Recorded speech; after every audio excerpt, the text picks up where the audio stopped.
If you've ever tried to learn English, you know the pain of verb tenses, right?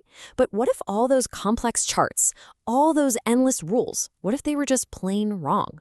Well, today we're going to crack the code. We're looking at a fascinatingly simple way to understand English tenses that might just change everything for you. Let's dive in. I mean, seriously, have you ever stared at one of those grammar charts with like 12 or sometimes even 16 different tenses? It is completely overwhelming. If you felt that way, you are definitely not alone. It's a classic struggle for pretty much every learner out there. But what if I told you that all that complexity, all of it, could be boiled down to something way, way simpler? We're about to explore a method that just throws those confusing charts right out the window and gives you a powerful new way to think about it all. And the secret? Well, it lies in what we're calling the two-state solution. It's a fundamental shift in how you look at verbs, and trust me, it's going to make everything finally click into place. That's it. Just two. You can forget about memorizing a dozen different tenses. Seriously. From this moment on, you only need to understand two and only two fundamental states that a verb can be in. And here they are. First, you have the simple state, which we can visualize as a set of brackets. And second, you have the perfect state, which we're going to think of as an arrow. That's it. Every single English tense you can think of fits perfectly into one of these two visual ideas. All right, let's break it down. We're going to start with our first state, the bracket. This is the absolute key to understanding all the so-called simple tenses, past, present, and future. So here's the deal. A simple tense action always happens inside a specific, defined period of time. Just think of the time phrase in this sentence as literally creating a container or a bracket for the action to happen inside. Check out this example. The U.S. established diplomatic relations with the PRC in 1979. So when did the U.S. establish relations? The sentence tells us exactly, in 1979. That time phrase, that's our bracket. And this visual just makes it so clear, doesn't it? The action established is contained entirely within the bracket of the year 1979.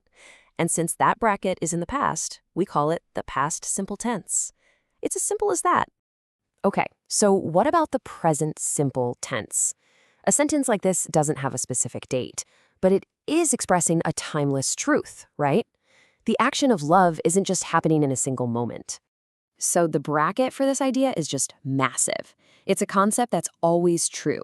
It's centered around now, but it stretches back into the past and forward into the future.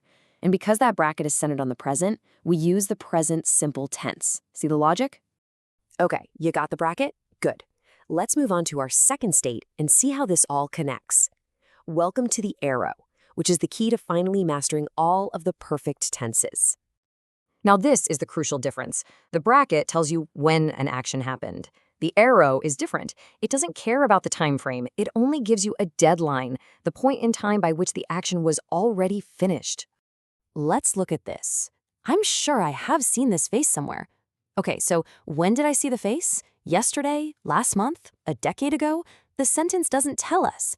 All we know for sure is that the action of seeing happens sometime before right now. Visually, it's an arrow that starts at some unknown point in the past and slams to a halt at the deadline, which, in this case, is now. This arrow pointing to now is the very heart of the present perfect tense. And you know what? We can also move that deadline into the past. Here, the action is had died. But when did they die?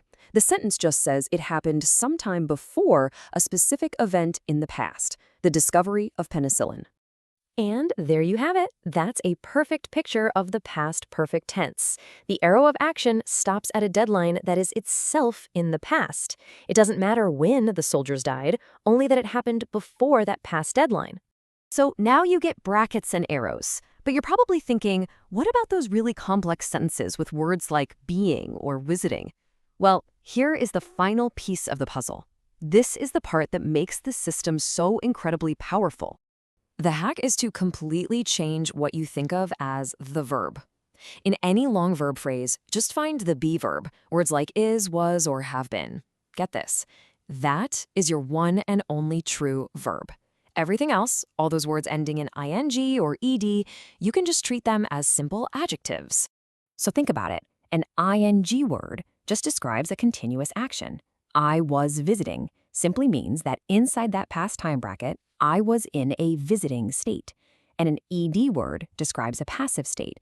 The building will be raised just means in a future time bracket, the building will be in a raised state. They aren't the main verbs anymore. They're just descriptions. So when we put all of this together, you're left with a genuine grammar superpower.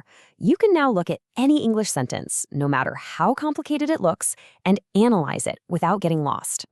So here it is, your new framework. Number 1, find the be verb. That's your real verb. 2, ask yourself, is the time a bracket or an arrow?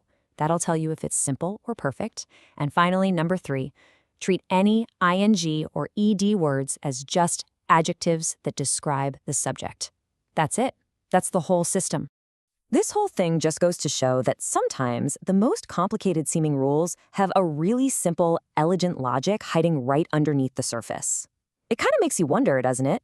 What other parts of language that we all struggle with are just waiting for the right key to unlock them?